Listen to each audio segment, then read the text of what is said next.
दोस्तों, आज के समय में हवाई यात्रा एक आम बात है। लेकिन एक समय ऐसा भी था कि दुनिया मनुष्य के आकाश में उड़ने की बात सुनकर सिर्फ हंसा करती थी, क्योंकि उनके विचार में उड़ना सिर्फ पक्षियों के लिए ही संभव था। लेकिन फिर मानव इतिहास में एक ऐसा समय भी आया कि दुनिया के कुछ लोगों ने ठान लिया कि अब हम इस असंभव कार्य को संभव करके ही रहेंगे।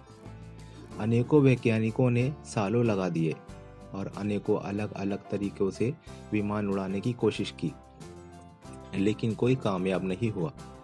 उससे पहले के वैज्ञानिक हल्के और तेज चलने वाले यान बनाने में लगे थे, जबकि राइट ब्रदर्स ने अपना फोकस यान के बैलेंस पर लगाया।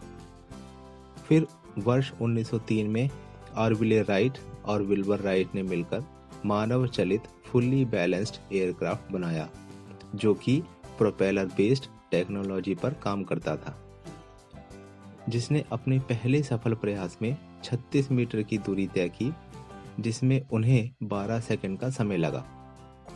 राइट ब्रदर्स ने सबसे सफल प्रयास में 255 मीटर की दूरी को 59 सेकंड में तय किया और मनुष्य के हवाई सफर की नींव रखी।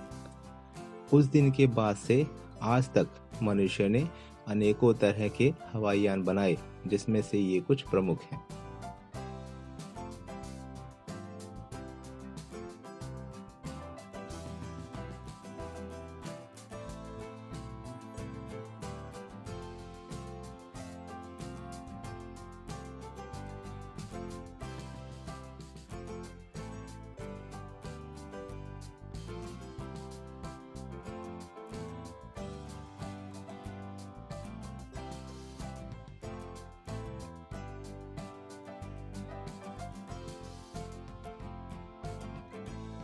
हैरानी की बात यह है कि राइट ब्रदर्स के पहले सफल प्रयास के सिर्फ 11 साल बाद साल 1914 में एयरबोट लाइंस नाम की पैसेंजर एयरलाइंस की शुरुआत हो चुकी थी।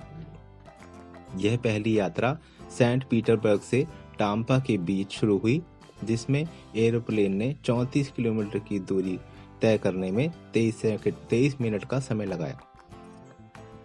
दुनिया का पहला सैन्य हवाई जहाज वर्ष 1909 में अमेरिकी सेना के लिए ऑरविल राइट द्वारा प्रदर्शित किया गया था। अब हम बात करते हैं एरोप्लेन से होने वाली मृत्यु की। एरोप्लेन से होने वाली पहली यात्री मृत्यु वर्ष 1908 में हुई, जब अमेरिकी सेना का एक कॉन्ट्रैक्ट हासिल करने के लिए ऑरविल राइट एक सहायक यात्री लेफ्टिनेंट थॉमस के साथ हवाई यात्रा कर रहे थे। इसी बीच उनका एरोप्लेन क्रैश हो गया, जिसमें ऑरविल राइट घायल हो गए, लेकिन लेफ्टिनेंट राइट की मृत्यु हो गई और उनका नाम इतिहास में दर्ज हो गया।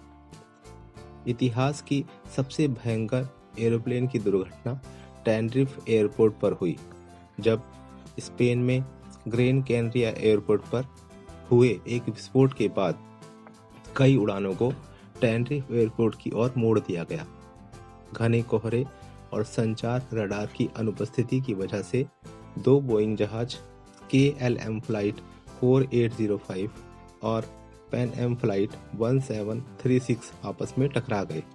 इस दर्दनाक हादसे में 583 यात्रियों की मृत्यु हुई और 61 यात्री घायल हुए। दुनिया की सबसे लंबी हवाई यात्रा कतर एयरवेज के बोइंग जहाज के द्वारा की जाती है, जो कि ऑकलैंड से दोहा के बीच की होती है, जिसमें इस एरोप्लेन को 9032 माइल्स की दूरी तय करने में 18 घंटे का समय लगता है। अगर हम किसी एरोप्लेन की सबसे तेज गति की बात करें तो इसमें पहला नंबर अमेरिका के नॉर्थ अमेरिकन X-15 का नाम आता है। इस एक्सपेरिमेंटल एयरक्राफ्ट की अधिकतम गति 4520 माइल्स पर घंटा यानी कि 7274 किलोमीटर पर घंटे की थी। अब हम बात करते हैं दुनिया के सबसे अधिक भार वहन करने वाले विमान की। इस मामले में यूक्रेन का एंटोनोव 225 दुनिया का सबसे बड़ा एयरक्राफ्ट है। आश्चर्यजनक रूप से इस जहाज के दोनों पंखों के बीच की दूरी 290 फीट है और यह 710 टन का वजन वहन करने में सक्षम है। इसके विपरीत अगर हम दुनिया के सबसे बड़े पैसेंजर एरोप्लेन की बात करें तो इसमें एयरबस कंपनी के A380 का पहला स्थान आता है। यह 2 मंजिला एरोप्लेन है जिसमें 500 यात्री सफर कर सकते हैं। दुनिया की सबसे महंगी हवाई यात्रा की टिकट सिंगापुर एयरलाइंस की है। यह फ्लाइट न्यूयॉर्क से सिंगापुर के लिए उड़ती है जिसका किराया $14,000 है, जो कि लगभग 10 लाख रुपए के बराबर होता है। इस यात्रा में पैसेंजर को स्लाइडर डोर वाला एक पर्सनल रूम मिलता है जिसमें एक बेड, एक डाइनिंग टेबल के साथ LED जैसी सुविधाएं भी उपलब्ध होती हैं। IATA की रिपोर्ट के हिसाब से दुनिया भर में हर साल लगभग 4.5 अरब यात्री हवाई यात्रा करते हैं। लोगों के डर के बावजूद आज भी हवाई यात्रा सबसे सुरक्षित यात्रा का साधन है। आइए अब हम एरोप्लेन के शुरू से लेकर अब तक के हवाई सफर को शुरू करते हैं।